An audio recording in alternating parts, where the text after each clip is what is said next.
When you start with video, this 10-year-old camcorder may be a better choice than this brand new Canon M50 mirrorless camera. In this video, I'm going to compare these two cameras and find out which one is easier to use for making YouTube videos. Let's go. For your next act, Mr. Markus Seppala. How's it going? My name is Markus Seppala. I'm a stand-up comedian and TEDx speaker, helping you bring more fun to the corporate stage. On this channel, I share a lot of public speaking tips about how you can better engage with the audience, whether that's in the comedy club, a professional presentation, or on video like we're talking about today. The two cameras I'm comparing today are the Canon EOS M50 mirrorless camera and the Canon XF100 camcorder. The M50, you can get that with a kit lens for about $600 US. The XF100, they don't make that one anymore, but you can get it used also for around $600. And for a 10-year-old camera, it has a surprising amount of really good features. In this video, I'm going to briefly compare the image quality of these two cameras, but the main focus here is on which of these two cameras is the easiest to use for making YouTube video. At the end, I'm going to share my opinion about who should use the M50 and who should use the XF100 camcorder. In the description below, you will find links to everything I'm talking about. You can also pick up my free video conferencing checklist. Before we get to the comparison, let me say a few words about how I use these cameras so that you understand where I'm coming from. I use the XF100 camcorder at conferences and at comedy shows to record my performances because it doesn't have this 30-minute recording limit that the M50 has. The M50, I use that for video conferencing and for live streaming, and I also use it to take photos, both at live events for the comedy shows that I produce and also for my YouTube thumbnails. For making YouTube videos, I could use either of these two cameras, and in fact, I have used both of them. So let's start by comparing the video quality of the Canon M50 and the Canon XF100. The test footage that you can see here, I shot that in essentially the same conditions. I had the camera on the same tripod in the same position. The lighting was also the same. It was only daylight. There was no artificial light at all. And I had both of them set to the lowest possible f-stop. For the Canon XF100, it was 1.8, and for the Canon M50, it was 3.5. Both clips are also shot at 25 frames per second with a shutter speed of 1/50. When I look at these clips, I think both of them look really good. I wouldn't be able to tell you objectively which one of these has the better image quality. There are two differences that I do note. One, the colors are a bit different, which is normal, they're two different cameras. And two, I can get a much more blurry background and that nice shallow depth of field on the Canon M50. So both cameras produce great looking video, but how easy are they to use? I'm going to walk you through 10 different comparisons. I'm going to start with how you set up the camera, and then I'm going to walk through a number of different steps in the production process when you're making a YouTube video. The first thing you might want to set up is your audio. On the XF100, you can plug in your microphone either into these XLR inputs or into this 3.5mm jack right here on the side of the handle. On the M50, the mic input is right here, and the connector blocks the screen.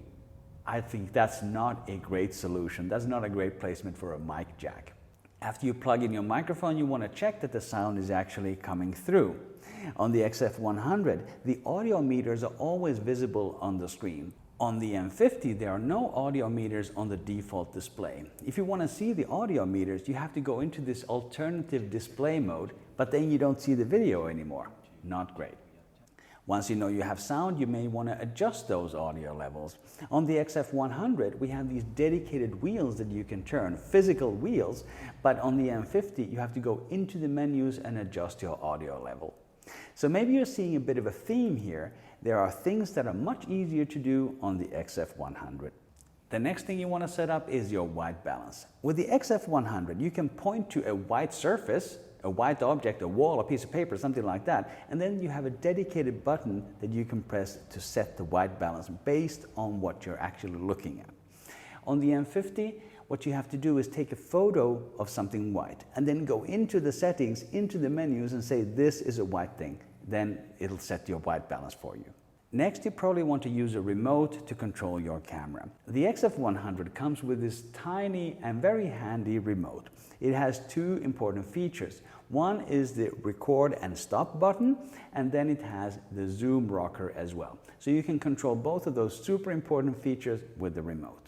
The M50 does not come with a remote, but it does have an app, and I do use the Android app. However, particularly for video, it is incredibly unstable. I'm able to make it work maybe around 30% of the time. What you can do with the app is that you can adjust most of your settings, which is great, but you cannot change the zoom because for zooming you have to physically turn the lens.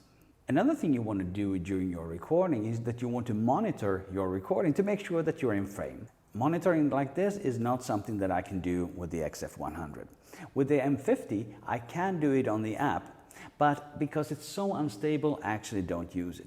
But another thing that I can do with the M50 is that I can connect it to my PC as a webcam, and then I can actually monitor the framing and the lighting and all of that in OBS, which is a nice alternative on the M50. If you got some value out of this video so far, hit the like button. When you start your recording, of course, you want to make sure that you're in focus. The M50 does have good face detection autofocus, but the XF100 has something even better. So it does have the face priority autofocus, but it also has a face-only autofocus. And this I find incredibly useful. The M50 can easily lose its autofocus, especially if you walk out of the frame and then you come back. In my case, for example, the bookcase that you see behind me, the M50 tends to focus on that if I walk away and then come back, which can be quite annoying, especially if you don't notice it while it's happening. The face-only autofocus on the XF100 completely avoids this problem, and I really wish that the M50 had this face-only autofocus. As you continue your recording, at some point you probably want to swap out your battery. On the XF100, this is super simple. Because the battery is externally accessible, I can just grab this battery and swap in a fresh one. It takes about 5 seconds. On the M50, this is much more difficult. To change batteries in my M50, I have to take the camera off the tripod, I have to unscrew my quick release plate, I have to open the battery compartment, and then I can replace the battery. And speaking of power, of course, one solution might be a continuous power supply. The XF100 came with a cable that I can just plug into the back because it has a dedicated DC input. With the M50, it's not the case. You would have to get some kind of dummy battery for continuous power.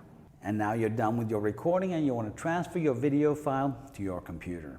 With the XF100, this is super simple. There's a door on the side that is externally available. I can just pop out the card, put it in my card reader, and I'm good to go.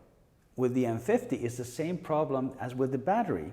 I have to take it off the tripod, unscrew my quick release plate, open the battery compartment, and then I can get the card from there. But the M50 does have a Wi-Fi connection, which the XF100 does not have. However, it is incredibly slow. The last clip I recorded was a 12-minute clip. I timed it. It took 10 minutes to transfer it over Wi-Fi. But even though it's quite slow, it is actually the method that I use because it's better than having to take my camera off the tripod every time. In just a moment, I'm going to jump into my recommendation, but if you got some value out of this video, please consider subscribing to my channel for more communication tips. Now let's look at who are these two cameras for. If you want a super simple video production process, go with the XF100. It has all the buttons on the outside, you don't have to go into any of the menus. It has all the compartments externally accessible, so you don't have to take the camera off the tripod if you want to change the battery or if you want to transfer your files. But if you're the kind of person who likes to figure things out, if you like working within limitations, then go with the M50. And in fact, that is the kind of person that I am. When I first got the M50 3 months ago, I was very disappointed with many of the things that I've been talking about in this video. But I challenged myself and I gave myself 3 months to figure out how to use the camera. And also, it allowed me to form an informed opinion about the M50. And as a result of figuring it out, today I can use the M50 just as well as I can use the XF100. If you want to learn how to use the Canon M50, as a webcam, check out the video on the screen now. It's my step-by-step guide on how you can set up the M50 for live streaming and video conferencing. Also remember to grab my free video conferencing checklist from the link below. Thank you for watching. I will see you in the next video.